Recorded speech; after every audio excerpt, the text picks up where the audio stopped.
অনেকদিন পর পেঁপে ডাল রান্না করলাম, খুবই চমৎকার হয়েছে। কিভাবে রান্না করেছি একটু পরেই সব দেখাবো। নমস্কার, আমি স্বপ্না। দেশ এবং দেশের বাইরে যে যেখান থেকে ভিডিওটি দেখছেন, আপনাদের সবাইকে অনেক অনেক শুভেচ্ছা। স্বপ্নাস ব্লগে সবার আমন্ত্রণ। এখন দিনের 11টা বাজে। আমাদের 3 জনের জন্য বেকিং সোডা দিয়ে দ্রবণ তৈরি করব। একটা লেবু ধুয়ে কেটে 4 ভাগ করে নিয়েছি। এখন রস বের করছি। লেবুগুলি কিন্তু পাকা হওয়াতে অনেক রস। একজনের জন্য 2 টেবিল চামচ লেবুর রস হলেই যথেষ্ট হবে।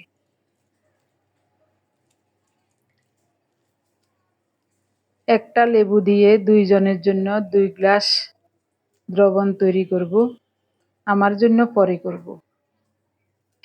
সেদিন ডক্টর জাহাঙ্গীর কবির স্যারের হেলথ রেগুলেশনের ওখান থেকে বেকিং সোডা এনেছিলেন 1 প্যাকেট। বেকিং সোডার যে এত দাম এটা আমার জানা ছিল না, তবে ভালো জিনিসের দাম সবসময় বেশি থাকে। বেকিং সোডা আমরা এমনিতেই বাজার থেকে কিনে খেয়েছি, কিন্তু স্যারের ওখান থেকে আর কখনো আনি নাই। গত 3-4 দিন যাবৎ আমরা খাচ্ছি, তো ভাবলাম আপনাদেরকেও একটু দেখাই কিভাবে আমি লেবুর রসের সাথে বেকিং সোডা মিশিয়ে চমৎকার একটি দ্রবণ তৈরি করি। 2 টেবিল চামচ পরিমাণ লেবুর রস নিলাম। এটাই হলো বেকিং সোডা। বেশি আলোর কারণে ভালো দেখা যাচ্ছে না, সাদা জিনিস। প্যাকেটেই রয়েছে, এখানে থাকলে মনে হয় নিরাপদ থাকবে। 1/2 চা চামচ করে দেব, তবে আস্তে আস্তে দিতে হবে। লেবুর রসের সাথে 1/2 চা চামচ বেকিং সোডা একসাথে দিয়ে দিলে গ্লাস থেকে উতলিয়ে পড়ে যাবে। আস্তে আস্তে বেকিং সোডা দিলে বিক্রিয়াও কম হবে আর উতলিয়ে পড়বে না।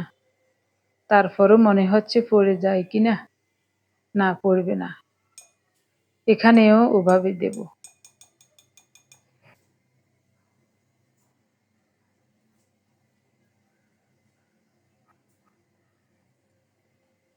এই বেকিং সোডার দ্রবণ শরীরের অনেক উপকার করে। আপনাদের কারো যদি এই বিষয়ে জানতে ইচ্ছা করে বেকিং সোডায় কি উপকার করে, তাহলে গুগলে সার্চ দিয়ে দেখুন। বিক্রিয়াটা থেমে গেলে তারপরে নর্মাল জল মেশাবো।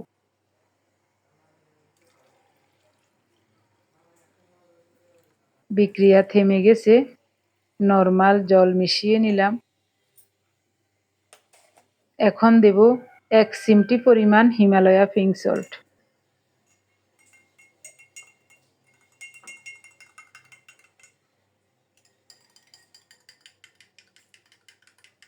হিমালয়া পিঙ্ক সল্ট খনিজ লবণ, এ কারণে স্বাস্থ্যের জন্য অনেক উপকারী।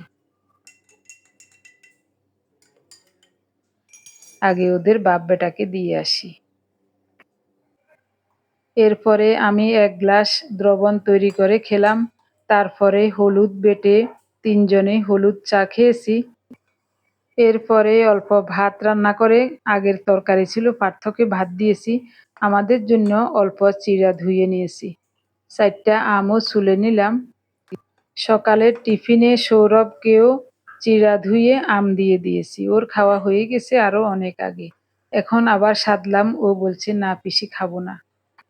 পাকা মিষ্টি আম দিয়ে চিড়া, মুড়ি, রুটি, দুধ ভাত। আমের সিজনে এইসব খেতেই অনেক ভালো লাগে। প্রতিদিনের মতো নতুন একটি পর্ব সাজানোর প্রয়াস করছি। আমাদের ঘরোয়া রান্নাবান্না, খাওয়া দাওয়া, এইসব বাস্তব চিত্রগুলি নিয়ে আশা করছি আপনাদের সবার ভালো লাগবে। তাই অনুরোধ রইল পর্বটি প্রথম থেকে শেষ পর্যন্ত দেখুন। আপনি যদি আমাদের চ্যানেলে নতুন হয়ে থাকেন, সম্পূর্ণ পর্বটি দেখার পর যদি একটুও ভালো লাগে, আমার অনুরোধ রইল চ্যানেলটি সাবস্ক্রাইব করে আপনার মূল্যবান মন্তব্যটি লিখে জানাবেন। ফেসবুক থেকে ভিডিওটি দেখে থাকলে পেজটি ফলো, লাইক, শেয়ার করে আপনার মূল্যবান মন্তব্যটি লিখে জানাবেন। যে কোনো গঠনমূলক মন্তব্য করতে পারেন, কোনো সমস্যা নেই। আমি আপনাদের সকল মন্তব্যের উত্তর দেব। পেঁপে ডাল রান্না করব। মসুরের ডাল সিদ্ধ হতে বসিয়ে দিয়েছি। পেঁপে পুরাটা দেব না, অর্ধেক দেব। অর্ধেক হলেই চলবে। একবেলা খাওয়া বেশি তরকারি হলে আবার থেকে যায়, পরদিন আবার বাসি তরকারি খেতে হয়।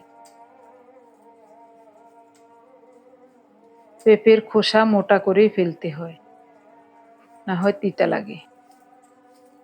সৌরভ একটা কাজে বাইরে গেছে, আসতে আসতে দেরি হবে, তার জন্য একটু দেরি করে রান্না করছি। আমরা তো এমনিতেই দেরি করে ভাত খাই, 3টা 4টা 5টা হলেও কোনো সমস্যা নাই। আজ আরও চিড়া আম খেয়েছি, ক্ষুধা তো তেমন লাগবেই না। আমার প্রিয় ভাই বোন বন্ধু স্বজন, আপনারা যারা প্রতিনিয়ত ভালোবেসে আমাদের ভিডিওগুলি দেখে যাচ্ছেন এবং ভিডিও দেখে সুন্দর ও গঠনমূলক কমেন্টস করে আমাকে কাজ করার শক্তি এবং সাহস জুগিয়ে যাচ্ছেন, আমি আপনাদের সবাইকে জানাই অজস্র অজস্র ধন্যবাদ, অভিনন্দন এবং কৃতজ্ঞতা। মুসুরের ডাল কিছুটা সিদ্ধ হয়ে আসছে, ফেনা কেটে ফেলে দিচ্ছি। পেঁপেটাকে পরিষ্কার করে ধুয়ে নিয়েছি, এখন দিয়ে দেব।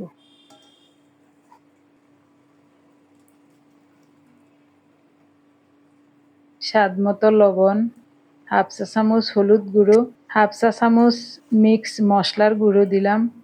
মিক্স মশলাতে আছে ধনিয়া, জিরা, গোলমরিচ, দারুচিনি, এলাচ আর তেজপাতা। ভালো করে নেড়ে চেড়ে একটা তেজপাতা দিয়ে ঢেকে রান্না করব 6-7 মিনিট। পেঁপে ডাল খুব সুন্দর মতো সিদ্ধ হয়ে গেলে নামিয়ে রাখলাম। ফোড়নে দিচ্ছি 2টা শুকনো মরিচ আর 5 ফোড়ন।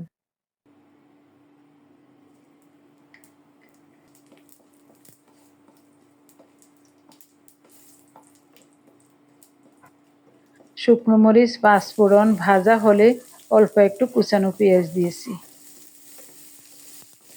পেঁয়াজটাকে লালচে করে ভেজে নেব, তারপরে পেঁপে ডাল দিয়ে দেব।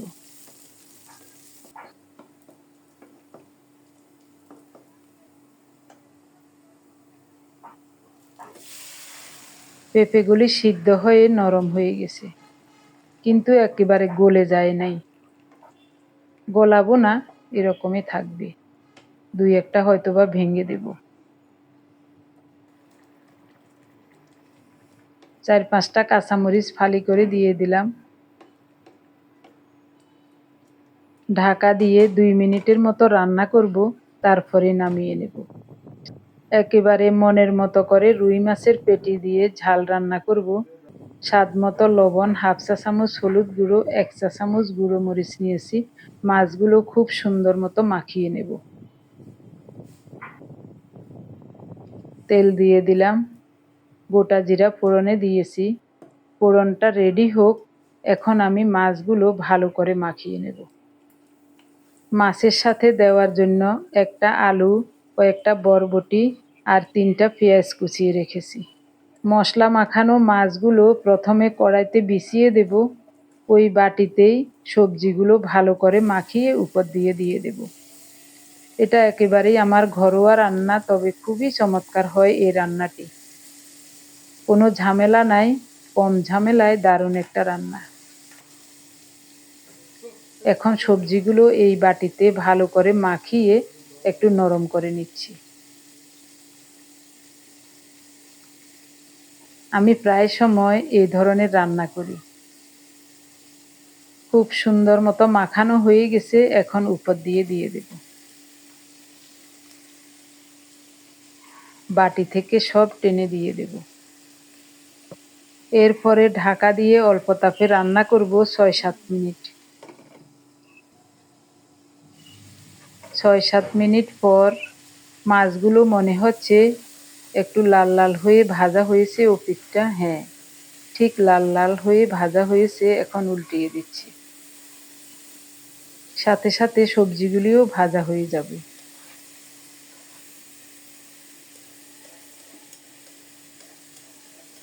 আবারও ঢাকা দিয়ে 6-7 মিনিট রান্না করব। ও পিঠটাও একটু লাল লাল হোক, তারপরে ফোটানো গরম জল দেব।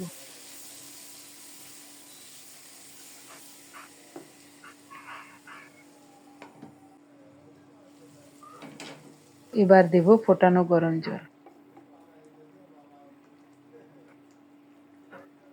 খুব সুন্দর মতো মাছ এবং সবজিগুলো ভাজা ভাজা হয়ে গেছে, তখনই গরম জল দিলাম। পরিমাণ মতো ঝোল দিয়ে নেড়ে ছেড়ে ঢাকা দিয়ে আরও 7-8 মিনিট রান্না করব। এখন দেখুন মুষলধারে বৃষ্টি হচ্ছে, ঠিক দুপুরবেলা। এদিকে আমার রান্নাটাও অনেক সুন্দর মতো হয়ে গেছে। ঝোলটা এরকম একটু মাখো মাখো থাক, নামিয়ে নেব। সব সিদ্ধ হয়ে গেছে।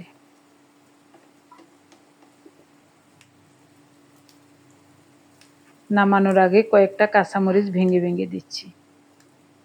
এভাবে যে কোনো তরকারি নামানোর আগে কয়েকটা কাঁচামরিচ ভেঙে দিলে এই কাঁচামরিচ ভাতের সাথে মেখে খেতে খুবই ভালো লাগে। দারুণ ঘ্রাণও লাগে, অনেক ভালো লাগে খেতে। মাছ রান্নাটা দেখুন কত সুন্দর হয়েছে। আপনাদের কাছে কেমন লাগছে অবশ্যই কমেন্টে জানাতে ভুলবেন না। রান্নাবান্না শেষ, চলুন আপনাদেরকে আমাদের বারান্দা এবং ঘরটা দেখাই। উনি স্নান করে আসলেই আমাদের খাওয়া দাওয়া হবে।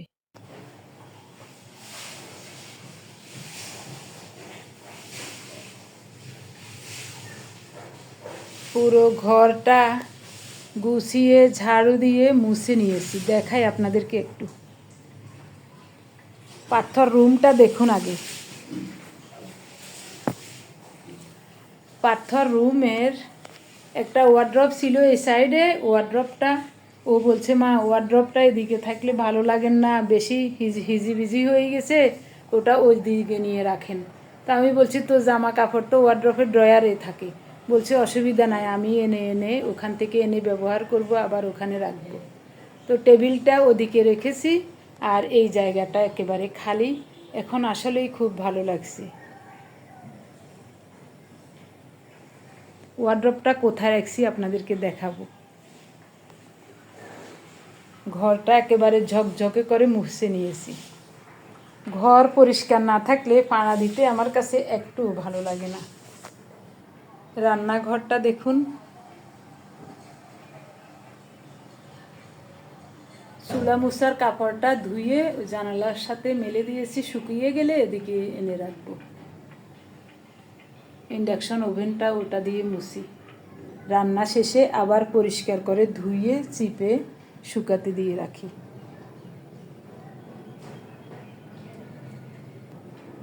বেসিনটা এখনও লাগানো হয় নাই। কিছুক্ষণ আগে বাড়িওয়ালারা আসছিল, বাপ ছেলে দুইজনে এসে দেখে গেছে, আগামীকাল লাগাবে বলছে। কি জানি কি করে।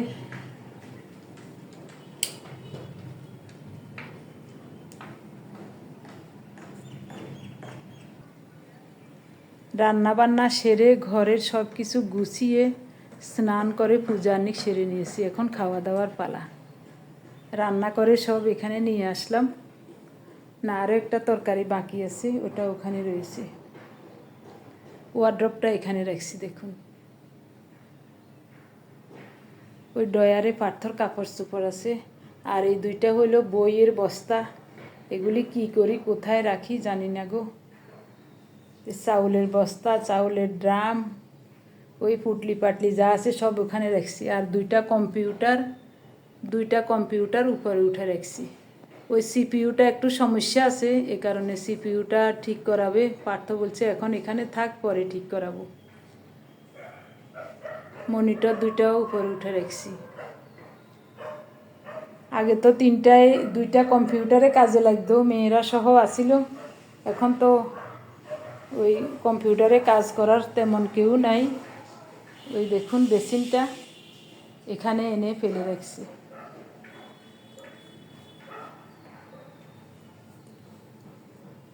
আপেল সিডার ভিনেগারের আজকে 16 দিন। গুড় দেওয়া শেষ, 3বার করে গুড় দিলাম। প্রথম দিন একবার দিছি, এক সপ্তাহ পরে একবার দিছি, পরের সপ্তাহে আরেকবার দিছি। আজকে 16 দিন, আজকে 17 দিন। 21 দিনের দিন ওই ছাঁকি সিডারটা আলাদা করে আপেলগুলো ফেলে দিই। মাছের তরকারি, রুই মাছের ঝাল রান্না করেছিলাম।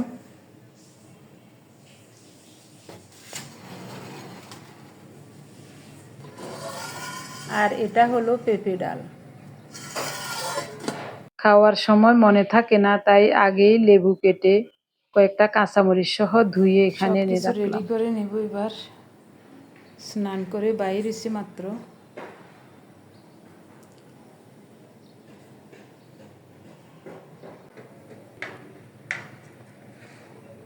হ্যাঁ কই তুই ও আচ্ছা আচ্ছা ওই এন্তর আইতে সৌরভের কাছে কয়েকবার ফোন দিয়েছিলাম, ধরে নাই। এরই মাঝে বৃষ্টিও হয়েছে। আমার খুব চিন্তা হচ্ছিল। উনি বলছেন কোনো চিন্তা নাই, ফোন তো ঢুকছে। ও মনে হয় খেয়াল করছে না বা মানুষের গঞ্জনায় শোনা যাচ্ছে না।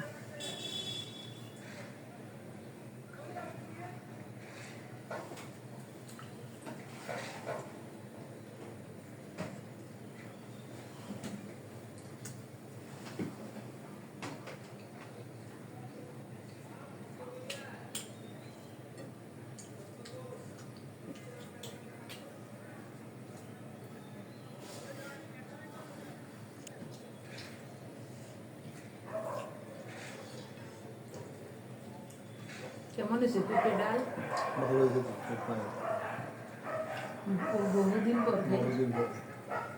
অনেকদিন পর পেঁপে ডাল রান্না করলাম, খুবই চমৎকার হয়েছে। আগে প্রায় সময় এরকম পেঁপে ডাল হতো।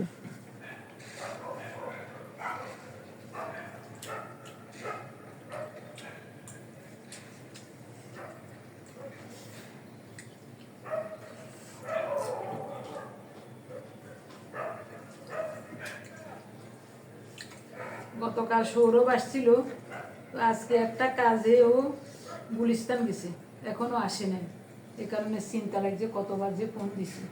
এখন ফোন দিচ্ছে, বলছে যে বাসে উঠছে।